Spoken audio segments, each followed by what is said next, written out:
स्वागत करते हैं आप सभी दर्शकों का एक बार फिर से हमारे आज के इस कार्यक्रम में। नमस्कार दर्शकों, अपने आज के इस कार्यक्रम में हम चर्चा करेंगे उस गीत के बारे में जिसने स्वतंत्रता संग्राम के दौरान सभी देशवासियों के हृदय में देशभक्ति की भावना भरी। वो गीत है वंदे मातरम। वंदे मातरम सिर्फ एक गीत नहीं, बल्कि ये हमारी भारत माता के प्रति श्रद्धा, प्रेम और समर्पण की एक भावना है। तो क्या है वंदे मातरम गीत और किस प्रकार से हमारा ये जो देशभक्ति की भावना है ये इसे समर्पित होती है, हम समझेंगे इस बारे में। और इस विषय पर बात करने के लिए आज हमारे साथ स्टूडियो में उपस्थित हैं काशी हिंदू विश्वविद्यालय में इतिहास के प्रोफेसर डॉक्टर राजीव श्री गुरु जी। चलिए आइए समझते हैं इस गीत की प्रासंगिकता आज के दौर में। नमस्कार सर, स्वागत है आपका हमारे आज के इस कार्यक्रम में। सबसे पहले तो आपसे जानना चाहेंगे कि वंदे मातरम ये जो गीत है इसका वास्तविक अर्थ क्या है? 1870 के दशक में बंकिम चंद्र चटर्जी ने अंग्रेजी हुकूमत के खिलाफ भारतीयों को भारत की आज़ादी को और भारत के प्रति समर्पण को एक सूत्र वाक्य में पिरो दिया। उसका नाम था वंदे मातरम। वंदे मातरम का मूल अर्थ है, वंदे मतलब होता है नमन करना, नमस्ते करना। मातरम का मतलब माँ, तो माँ आपको प्रणाम करते हैं या माँ तुझे सलाम।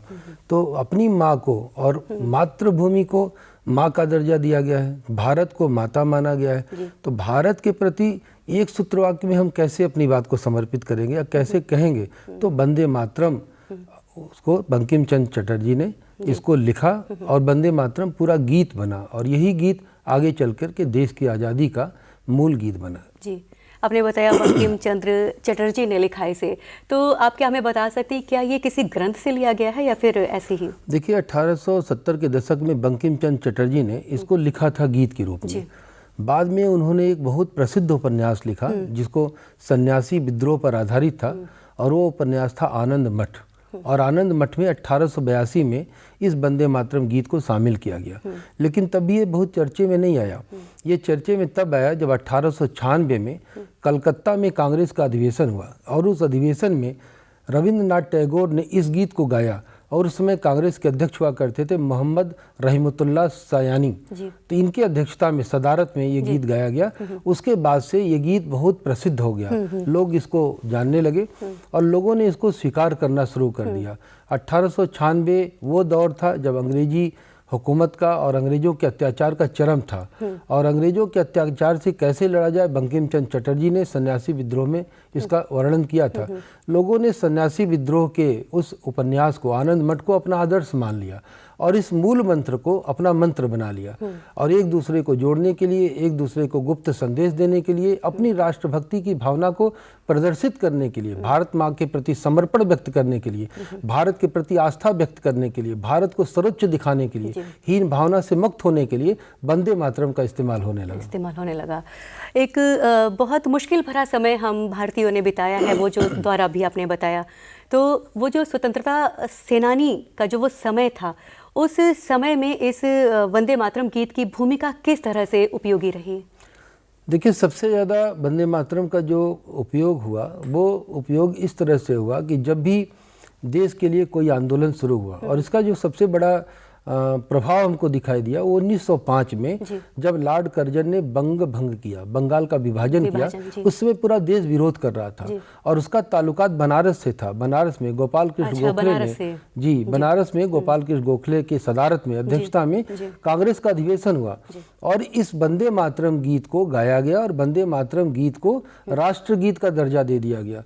और इस राष्ट्रगीत के दर्जा देने से सभी घर घर से लोग इस क्रांति में, इस आज़ादी के आंदोलन में, इस भावना से जुड़ने लगे और वंदे मातरम एक भावनात्मक संबंध का एक सूचक बन गया। जब भी कोई किसी से मिलता था, अगर वो वंदे मातरम कहता था तो लोगों को लगता था कि ये आज़ादी के आंदोलन के प्रणेता है या आज़ादी का आंदोलन में भाग ले रहे हैं, आज़ादी चाहते हैं। तो आज़ादी चाहने वालों का जो महासमूह था, जो हिंसा नहीं कर सकता था या जो उस रास्ते, क्रांति के रास्ते पर नहीं जा सकता था, उसने वंदे मातरम को स्वीकार किया।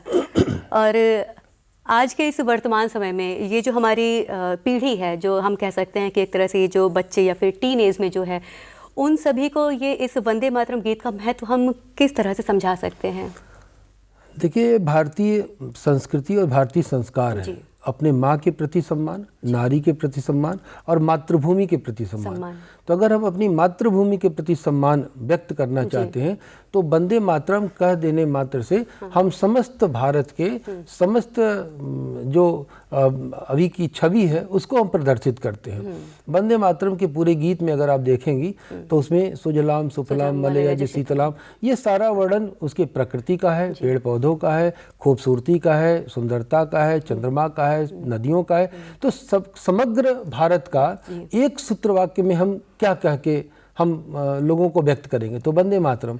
तो वंदे मातरम आज के नौजवान अगर कहते हैं तो लोगों को लगता है या दुनिया भर को लगता है कि हम उस संघर्ष के दौर को भूले नहीं हैं और आने वाले समय में जब भी हमारे प्रति आज के दौर में अगर सांप्रदायिक हिंसा होती है, एक दूसरे से दुराव होता है, नफरत और हिंसा बढ़ती है, तो वंदे मातरम एक मंत्र है जो हमको जोड़ता है।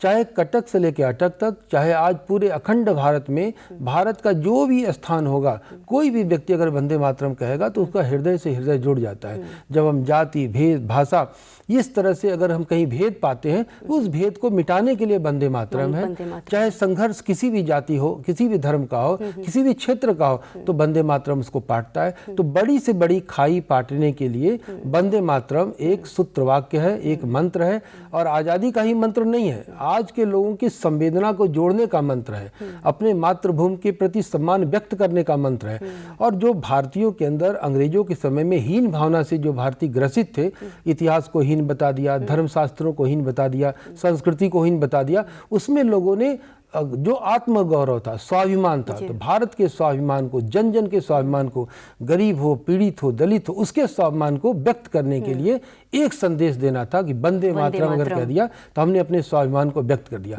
आज का नौजवान अगर वंदे मातरम कहता है तो भारत के स्वाभिमान को पूरी दुनिया में ऊंचाई पर ले जाता है। अपने स्वाभिमान को, जो अपने आत्मगौरव उसका है, अगर वो कहीं से पीड़ित है, कहीं से वो तकलीफ में है, अगर वो वंदे मातरम कहता है उसके अंदर एक जोश भर जाता है। ऐसा जोश भरता है जिससे वो सिर्फ एक दूसरे को जोड़ता नहीं है बल्कि उसको कुछ कर गुजरने की उसके अंदर ताकत आती है। तो अपने देश के प्रति कर गुजरना, देशभक्ति का पालन करना, देश के लिए कुछ सोचना, ये आज के पीढ़ी का भी काम है, उस हमारी पुरानी पीढ़ी का भी काम था। तो पुरानी पीढ़ी ने ऐसा मंत्र हमको दे दिया कि अगर हम कभी भी निराश हो, आप खुद देखें, अगर हम 5 बार जोर से वंदे मातरम वंदे मातरम वंदे मातरम के तो मेरा पूरा रोम रोम खड़ा हो जाता है, रक्त का संचार होने लगता है। ऐसा लगता है कि जैसे हमारे अंदर कुछ ज्यादा शक्ति आ गई है।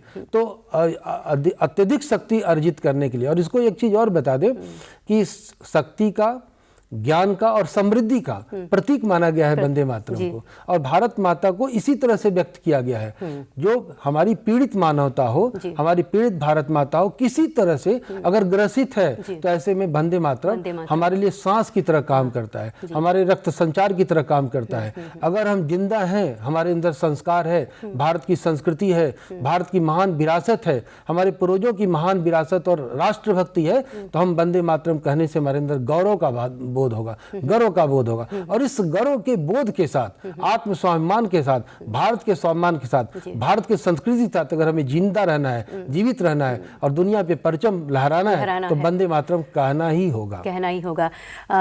इस पूरी दुनिया में इतने सारे देश हैं और हमारे भारत को जाना पहचाना जाता है, जैसा कि अभी आपने बोला कि संस्कृति के लिए पूरे देश में। वर्ष 1947 से पहले जब बहुत मुश्किल समय था, हम सभी अंग्रेज़ों की गुलामी में जी रहे थे, तो उनका सामना करना बहुत आसान नहीं था। और आज के समय में जब सोशल मीडिया है, इंटरनेट है, हम आसानी से अपनी बातों को कह सकते हैं। उन समय में ये जो वंदे मातरम गीत है, उसकी प्रासंगिकता क्या रही होगी? वंदे मातरम एक संदेश था, गुप्त संदेश का भी काम करता था। वंदे मातरम हमें अंग्रेजों के अत्याचार को बर्दाश्त करने की क्षमता प्रदान करता था।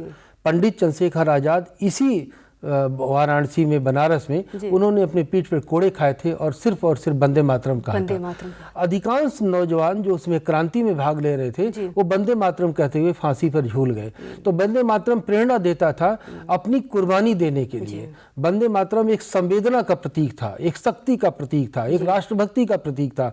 वंदे मातरम न जाने क्या क्या बन गया, लोगों को 41 दिन तक भूखा रहने का प्रतीक बन गया।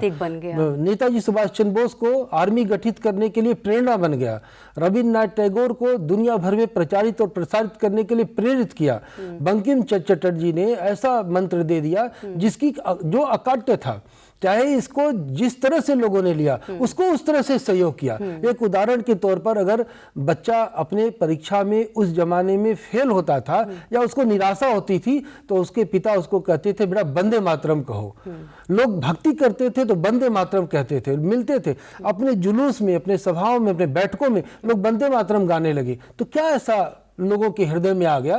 तो हृदय के भाव को भरने वाला वंदे मातरम हमारी अंग्रेजों के द्वारा दिए गए तकलीफ को भरने वाला बन गया। तो एक मात्र ऐसा ये दवा बन गया जिसको कि वंदे मातरम मुंह से निकलते ही हम हजारों तरीके से अगर वो अत्याचार कर रहे हैं तब उसको बर्दाश्त करने की क्षमता आ गई हमारे अंदर और उनसे लड़ने की क्षमता आ गई। इसीलिए क्रांतिकारियों ने इसको हथियार बनाया, गांधीवादियों ने इसको प्रेरणा का तरीका बनाया।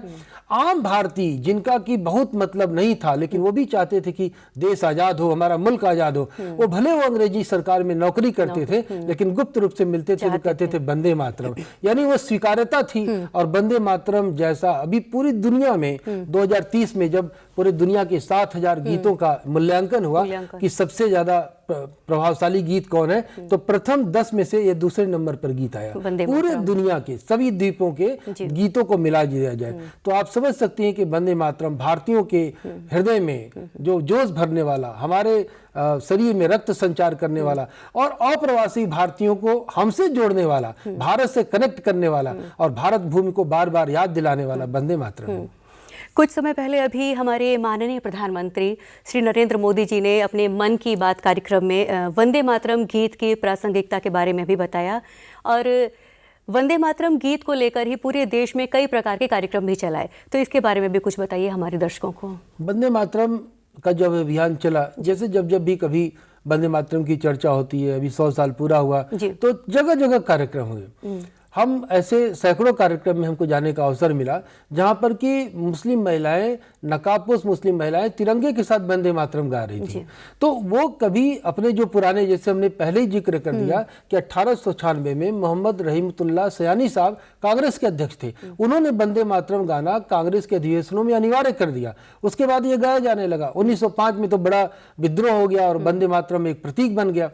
तो तमाम कार्यक्रम आयोजित किए गए वंदे मातरम को लेकर के। लोगों को बड़ा उस जमाने में जो गर्व का बोध था, आज भी जब लोग वंदे मातरम कहते हैं तो उनका रोआ खड़ा हो जाता है, वो सिहर उठते हैं। और उस जमाने के जो दृश्य है, चाहे वो अंग्रेजों की लाठी का जिक्र हो, अंग्रेजों द्वारा जालियांवाला बाग में हत्याकांड का जिक्र हो, या हमारे जो महापुरुष हैं पंडित चंद्रशेखर आजाद के पीठ पर कोड़े मारने का जिक्र हो, भगत सिंह के फांसी का जिक्र हो, अशफाक उल्लाह, राम प्रसाद बिस्मिल को फांसी देने का जिक्र हो, ये सारे जिक्र जब हमको बहुत विचलित करते हैं तब हम वंदे मातरम कहते हैं। और उनका वो दर्द हमें महसूस होता है, वो तकलीफ हमें महसूस होती है और हम देश से स्वतः बिना कुछ किए हम जुड़ जाते हैं। तो जब भी हमारे देश पर ऐसा विश्वासघात का संकट आता है, विदेशियों के द्वारा अत्याचार का संकट आता है या कि आतंकवाद का संकट आता है और हमको लगता है कि जीने का कोई रास्ता नहीं, तो जीने का एक मंत्र है वंदे मातरम। तो उस वंदे मातरम के सहारे हर भारतीय एक दूसरे से कनेक्ट होकर के अपने देश की रक्षा कर रहा है। आम नागरिक,